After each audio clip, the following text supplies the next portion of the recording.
Hello friend, welcome to my channel. আমি doctor Chandrakant. তো আজকে আপনাদের হঠাৎ করে যদি অ্যাসিডিটি বেড়ে যায়, অর্থাৎ ইনস্ট্যান্ট অ্যাসিডিটি হলে কী কী ঘরোয়া উপায়, কী কী ঘরোয়া পদ্ধতি অবলম্বন করবেন তাতে তখনই অ্যাসিডটি কমে যাবে বা অ্যাসিডটি প্রশমিত হবে। তো আজকে সে বিষয়ে আলোচনা করব।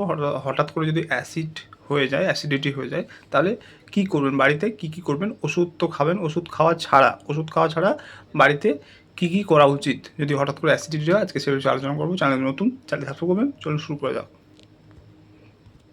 প্রথমত, ঠান্ডা দুধ অর্থাৎ ১ গ্লাস ঠান্ডা দুধ চিনি বা কোনো ফ্লেভার ছাড়া ধীরে ধীরে পান করুন।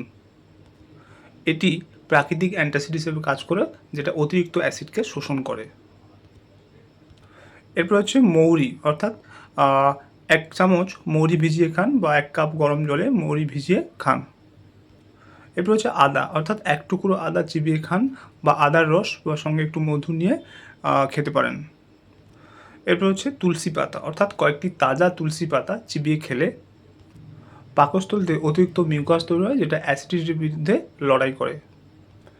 যদি ঘরোয়া উপায়ে যদি অ্যাসিডিটি না কমে, তাহলে কিন্তু চিকিৎসকের পরামর্শ নিতে হবে। আর অতিরিক্ত অ্যাসিডিটি হলে পর্যাপ্ত পরিমাণে জল পান করতে হবে, তাহলে কিন্তু অ্যাসিডিটিকে প্রশমিত করতে পারে।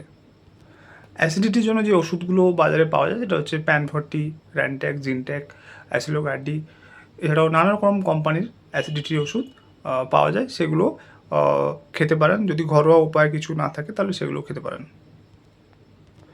তো আজকে জানলেন হঠাৎ করে যদি অ্যাসিডিটি বেড়ে যায়, তাহলে কী কী ঘরোয়া উপায় অবলম্বন করবেন এবং অ্যাসিডিটির জন্য কী কী ওষুধ রয়েছে, সেটাও আজকে জানলেন। আজকের ভিডিও এই পর্যন্ত। চ্যানেল নতুন, চ্যানেল সাবস্ক্রাইব করবেন, ভিডিও লাইক করবেন। Thank you for watching.